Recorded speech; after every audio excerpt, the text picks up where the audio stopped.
Lantaran dianggap tidak lengkap dalam legalitas perizinan, Komisi 3 DPRD Kota Balikpapan merekomendasikan penyetopan kegiatan hingga pembongkaran bangunan pada proyek perumahan elit oleh sejumlah pengembang besar di Kota Balikpapan.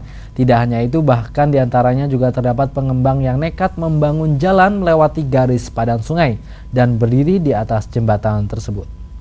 Inspeksi mendadak kembali dilakukan anggota Komisi 3 ke sejumlah proyek pembangunan perumahan elit oleh beberapa pengembang besar di Kota Balikpapan.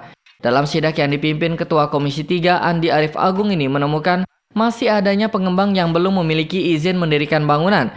Sementara proyek pengerjaan bangunan sudah di atas 50% pengerjaan.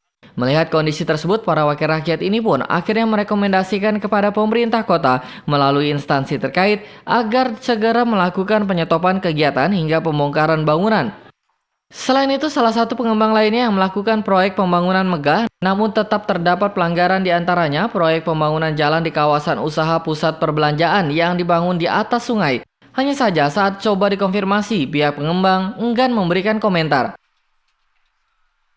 Harus Anda pegang dulu. Bisa begitu tata kota kayak gitu. Kenapa bisa membangun? Anda tidak pegang IMB-nya. Kita butuh kita jadi aturan kita kayak gitu, Pak. Kita stop. Kok dulu ke sini kok makin mendep ke depan. Nah, itu jalan. Ya Pak, nanti saya sampaikan izin. Semua ada izinnya. Nanti kapan kalau kami dipanggil akan Kita bikin surat, Bu. Iya, itu kita akan Pak. menyurat, Baik, cuma kan iya. yang jadi juga berkelok, ya kan. Yang ketiga, banyak bangunan yang posisinya berdiri di atas sungai kecil. Nah, ini yang sebenarnya kerja pemerintah yang harus dilebarkan bagaimana ini untuk yang bangunan di atas parit ini bisa di ini. Nah, sekarang belum kita urus yang itu, yang ini pun yang sebenarnya di sini yang muaranya malah terjadi bangunan di atas parit yang sebenarnya ini juga lebih penting gitu loh.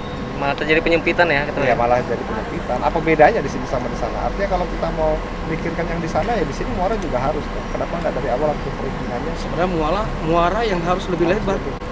Dan ada bangunan di atas dalam artian ini melewati sepadannya sungai. Jadi ini juga jadi karena kemarin tuh yang di sana tuh sudah ada DD tapi tidak bisa direalisasikan karena pembebasan parit ini yang susah kan? Lebarannya. Karena banyak masyarakat yang mendirikan bangunan di atas parit. Apa bedanya sama di sini? Sama. Tidak hanya itu, pada kegiatan usaha di salah satu pusat perbelanjaan ini tampaknya juga dinilai tidak memperhatikan dampak lingkungan, sehingga diduga mengakibatkan pencemaran pada muara sungai yang menjurus ke laut. Mirwan Hidayat, BTV.